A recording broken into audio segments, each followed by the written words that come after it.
है, हर प्रकार की सहायता के लिए हम तत्पर हैं आपकी। आज हम आपको ये बताएंगे कि कॉपी में आपको कैसे हिंदी की कॉपी को लिखना है। मैं आपको बता रहा हूं ना कि सादगी सिंगार हो गई वाली काम करना है, सजाना बजाना है नहीं, और किसी धर्म से रिलेटेड कोई चिन्ह वगैरह नहीं बनाना है। ऑलरेडी हम कॉपी लिखते समय सावधानियां क्या क्या करनी है वो बता चुके हैं। मैं एक बार फिर से टेलीग्राम पर भेज दूंगा, टेलीग्राम का लिंक डिस्क्रिप्शन में हमने दे दिया है, तो टेलीग्राम जरूर ज्वाइन कीजिएगा। क्योंकि टेलीग्राम ज्वाइन करेंगे आप तो आप समझ लीजिए कि बहुत कुछ अच्छा आप कर रहे हैं टेलीग्राम ज्वाइन करके। तो टेलीग्राम का लिंक डिस्क्रिप्शन में है, पहली लिंक से आपको मॉक टेस्ट मिल जाएंगे जिसमें टेस्ट सम्मिलित हैं। आप वहां पे जो ये 10 क्वेश्चन आते हैं शुरुआत के, वहां के टेस्ट दिए गए हैं।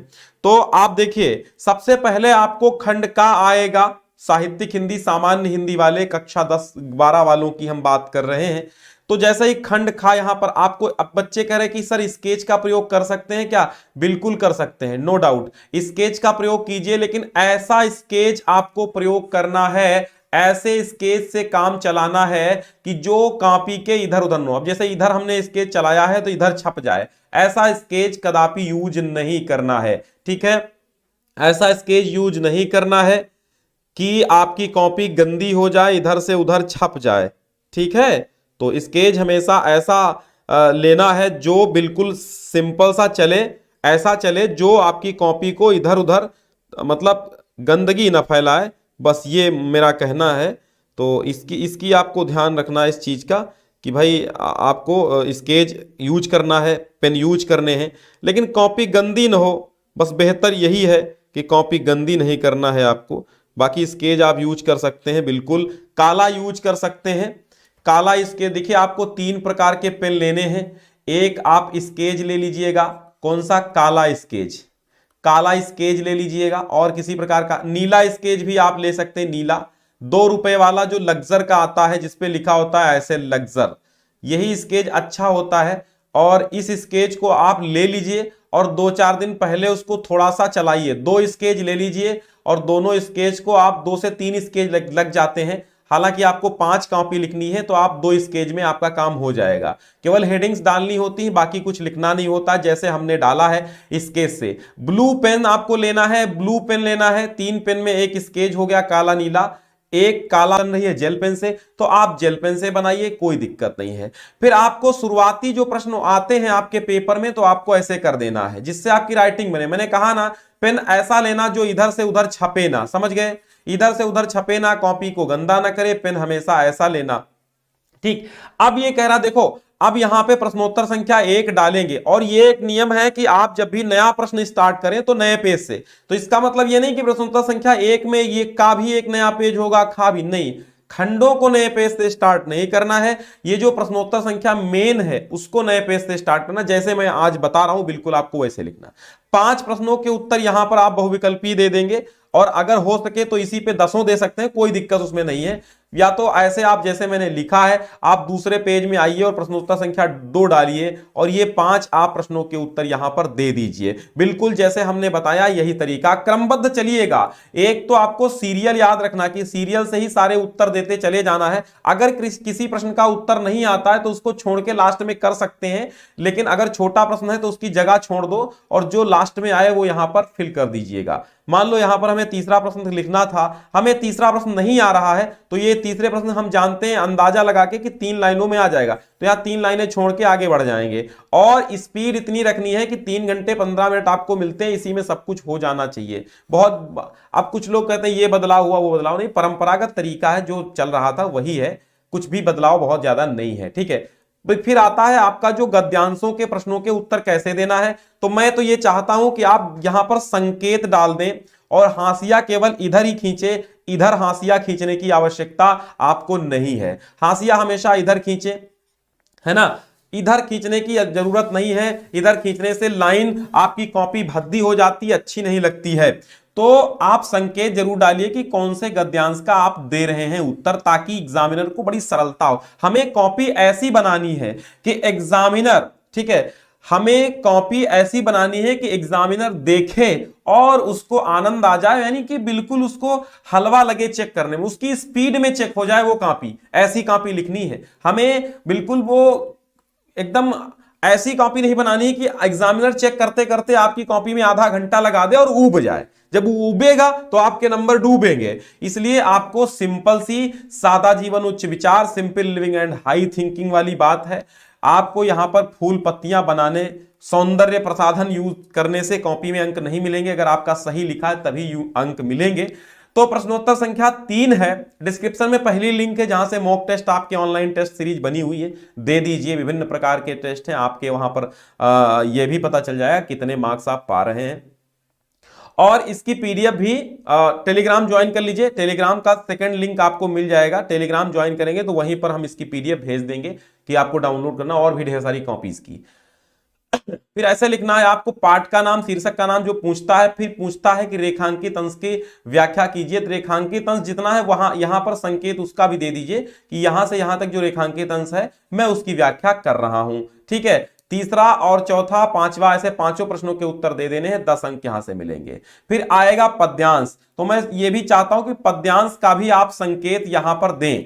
पद्यांश का संकेत दे दें, हल्का सा, बहुत और अच्छे से लिखें। और यहां पर पूछा गया संदर्भ लिखिए तो संदर्भ लिख दीजिए। फिर 4-5 प्रश्न और पूछे गए हैं तो पांचों प्रश्न जो हैं आप कर दीजिए। संदर्भ पूछा गया, यहां पे देखिए संदर्भ कैसे लिखा गया है। संदर्भ में जो पाठ का नाम है और जो लेखक का नाम है वो ब्लैक से आप क्या है हाईलाइट कर दें, ब्लैक कर दें उसको, ताकि बहुत ज्यादा दिक्कत ना हो। ब्लैक कर दें तो एग्जामिनर देखे अच्छा श्रद्धा मन जैसे बस वो ज्यादा ना पढ़े और आपको 2 अंक यहां पर देख करके चला जाए। ठीक है, ठीक है, तो ये हो गया। अच्छा, अब आपको जीवन परिचय कैसे लिखना है, कितने पेज में लिखना है। कुछ लोग बच्चे बताते हैं 80 शब्दों में लिखना है सर, तो कैसे लिखेंगे। देखो, जरूरी नहीं है कि आप 80 शब्दों में लिखें, गिन करके लिखें, नहीं, ऐसा नहीं है।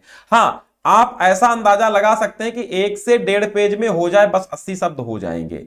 अब 80 शब्दों में आप क्या लिखेंगे, अरे 80 शब्दों में तो उसका जीवन परिचय हो जाएगा। और बच्चे कहते हैं कि साहित्यिक परिचय में क्या जीवन परिचय लिखा जा सकता है, तो मैं कहूंगा बिल्कुल यार, बिल्कुल भैया, साहित्यिक परिचय में जीवन परिचय तो लिखना ही लिखना है।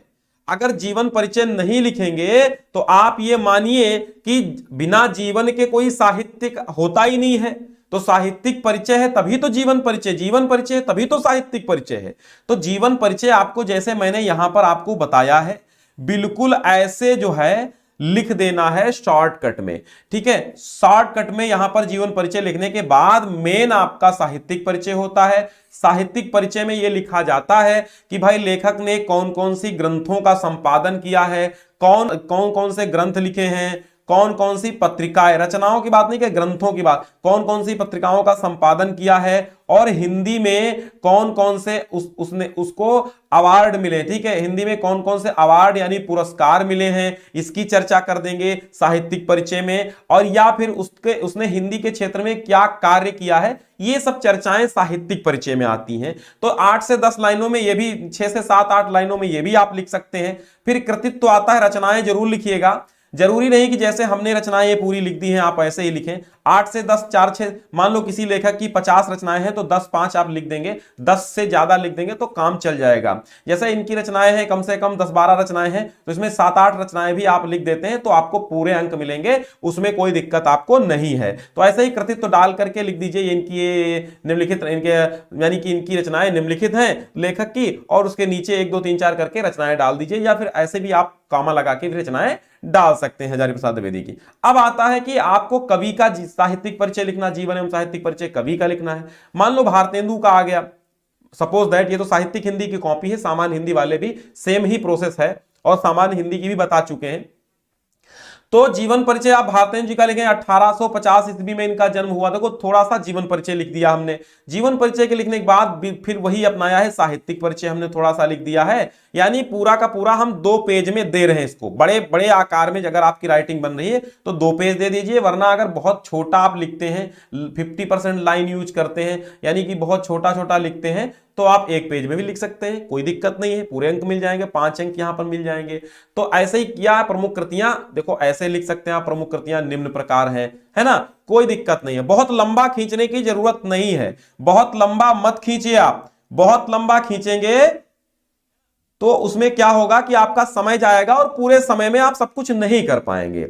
बहुत ज्यादा आपको 6 से 7 मिनट, 8 मिनट, 10 मिनट तक आपको जीवन परिचय पे दे देना है, 10 से ज्यादा नहीं देना है। ठीक है, 10 मिनट से ज्यादा अगर आप जीवन परिचय पे दे रहे हैं तो बहुत लंबा समय दे रहे हैं तो दिक्कत हो जाएगी। अब आता है कहानी। कहानी का चरित्रण या फिर सारांश आ जाए, कथा वस्तु आ जाए, तो उसको कैसे लिखना है। मान लो बहादुर का लिखना, और इसमें सामान्य हिंदी में इसकी शब्द सीमा 80 शब्द है, यानी कि ये भी 2 पेज से कम में ही लिखना है। अगर छोटा आप लिखते हैं तो 1 पेज में ही लिख दीजिए, 1.5 पेज में, बाकी 2 पेज मिनिमम। अगर आपकी मीडियम राइटिंग आकार की है, मीडियम आकार की है, तो आप 2 पेजों में इसको लिख सकते हैं। जैसे कि आप देखो यहां पे बढ़िया सा हेडिंग, आपको काले पेन से हेडिंग डाल लेनी है और स्केच से केवल प्रश्नोत्तर डालने का काम कीजिए। स्केच से और कोई काम मत करो, स्केच से प्रश्नोत्तर संख्या डालने का काम करो। और ठीक है, स्केच से केवल प्रश्नोत्तर संख्या डालिए और जो भी हेडिंग्स डालिए वो थोड़ा सा मोटा पेन एक ले लीजिए, जो आपका ब्लैक हो, थोड़ा सा मोटा चल रहा, उससे हेडिंग्स डालिए। ठीक है, तो ऐसे आप हेडिंग डाल के देखो 2 ही पेजों में हमने इसको निपटा दिया, तो आप ऐसे 5 अंक पा जाएंगे। प्रश्नोत्तर संख्या 7 आता है। खंड काव्य में भी आपको 1 का चरिचित्रण करना पड़ेगा। चरिचित्रण याद कर लीजिए, अधिकतर इंपॉर्टेंट है, आते रहते हैं। कौन से जिले में कौन सा खंड काव्य चलता है वो ऑलरेडी हम बता चुके हैं। ठीक है, और जो मोस्ट इंपॉर्टेंट चीजें हैं उस पर भी वीडियो हम दे चुके हैं। एक मार्च भर की स्ट्रेटेजी हमने दे दिया है आपको, उसका वीडियो ऑलरेडी टेलीग्राम पर पड़ा हुआ है। अगर आपको टेलीग्राम का लिंक नहीं मिल रहा तो आप हमें व्हाट्सएप कर दीजिएगा, अबाउट सेक्शन में हमारा नंबर है, तो हम आपको टेलीग्राम का लिंक प्रोवाइड करा देंगे, और भी किसी समस्या के लिए आप उसमें कर सकते हैं। ठीक है, तो यहां पर भी 2 पेजों का हम इस्तेमाल करेंगे। देखो सीधी सी बात है यार, हम 6-7 लाइनें तो यही लिखने में ले रहे हैं, तो बताओ पेज कितना भरा। हमने पहली लाइन में लिख दिया, पहली लाइन में लिख दिया क्या, पहली लाइन में हमने लिख दिया है, पहली लाइन में हमने लिख दिया है प्रश्नोत्तर, दूसरी लाइन में वो प्रश्नोत्तर का खंड, फिर हमने लिख दिया ये क्या है। तो इससे क्या होता है, एग्जामिनर को सरलता मिलती है। ठीक है, तो इसको भी हमने 2 से 1.5 पेज में, 2 पेज में निपटा दिया है। ठीक है, अब आता है कि आपको संस्कृत का हिंदी में अनुवाद करना होगा, गद्यांश का, एक पद्यांश का। तो जब भी आप लिखें तो उसका भी संकेत दे दें ऐसे करके कि हम ये वाले 2-2 गद्यांश आते हैं ना, तो एक गद्यांश का आपको संकेत देना है।